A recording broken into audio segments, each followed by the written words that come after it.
Welcome to the Friday Value video. And you may be seeing mediocrities. What?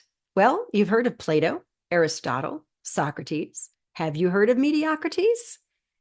Mediocrities is when your life is meh, that's good enough. My youngest daughter used to say meh when she was underwhelmed about something.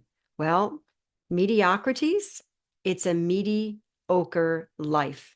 It's an underwhelming life. And this is not about me pointing fingers at anyone. This is about showing you your life doesn't have to be that way. But let's define mediocrity first. It comes from the Latin word medius, meaning middle, and ocris, meaning rugged mountain. Literally translated, it means to settle halfway to the summit of a difficult mountain. It's a compromise of your abilities and potential. It's a negotiation between your drive to excel and the biological urge to settle for the most comfortable option. So, how's your negotiating going? Did you camp out halfway up the mountain because it was more comfortable than continuing the climb? Are you currently climbing? Do you have goals? Do you want better health? Do you want to be stronger? Do you want to be more stable? Do you want to improve your relationships or excel at work or hobbies or sports? You have a goal. I did a Friday Value video recently on dreams and recommended the book, The Dream Giver. There are things in life that only you can do, but you have to know you can accomplish them. So what happens if you've got problems? What happens if you have a lack of support for better eating in your home because nobody else wants to do that? Or you're confused about what's healthy because they say it's the most complicated thing to figure out with all of the conflicting opinions and data and reports out there. Nobody seems to know what's really true. What if you have a lack of knowledge for working out successfully? Maybe you've tried it. You didn't get any progress. You didn't gain strength. You didn't gain muscle. You didn't feel better. Or you've got pain that limits those movements, or your workouts caused pain. What if you've got limited time to condition or train due to obligations and responsibilities? You've got a very full plate and you don't know what to do about it. Or you hate your job. You lack motivation for hobbies or satisfying activities.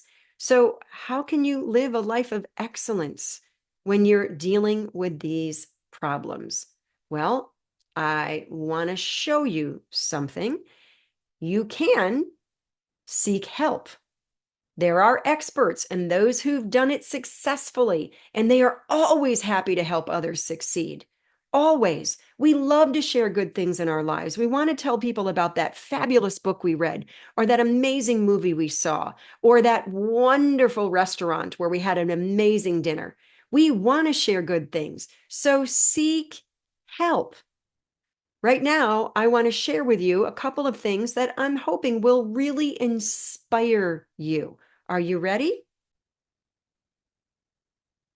This picture is a picture of Dick Van Dyke at the age of 92 years old in the movie Mary Poppins Returns. And I actually watched him do an interview at the age of 95. He's on his way to 99, by the way, but he exercises regularly, consistently, daily, and he tells you, keep doing it. You can be good at an older age. And he chose the most difficult choreography for this dance scene that they offered him. And he had no help jumping on the chair up onto the table and doing this dance. No one spotting him, no one helping him. And he was 92 years old. Now, are you ready for somebody who's a little less famous, but just as inspiring? This is Ernestine Shepherd. She's 80 years old in this picture. She is the lady with the long, beautiful braid standing there assisting the woman doing the lat pull down. And she's training people right now. She's training people. She said her youngest in her group at the time of this interview was 24, up to 80 years old. Ernestine Shepherd, at the age of 80, is winning bodybuilding competitions. Now, here's the best part. You're going to think, oh, she's been doing this all her life. She started weight training at 71 years old. Now, that's impressive. Now, do you think her and Dick Van Dyke and all of those people that can greatly inspire us sought help? Absolutely. You can pretty much guarantee that they sought help. They sought out experts and those who've been successful, and that is how they succeeded. So you can live a life of excellence. You can age with joy. Um, and I want to tell you right now that in my Have Lifelong Wellbeing Academy, the average age is around 70-ish. We have some in their 40s up to in their 80s. And we had a class not that long ago where we did squats. We did 90 squats in 7.5 minutes. Now, we weren't in a hurry. It was a workout where we did 3-plane training and we had our feet in different positions. Our arms drove in different positions for beautiful conditioning and training of the body. Now, some of them used modifications. Some of them were holding on. Some of them didn't go all the way down in the squat. They were successful. They did them without pain and they did them well. But you need to know you can have a life of excellence no matter your age. It doesn't matter if you're battling pain, you can improve those things. Now, there may be some of you who didn't stop halfway up the mountain. You do not have a mediocre life and you're between mountains.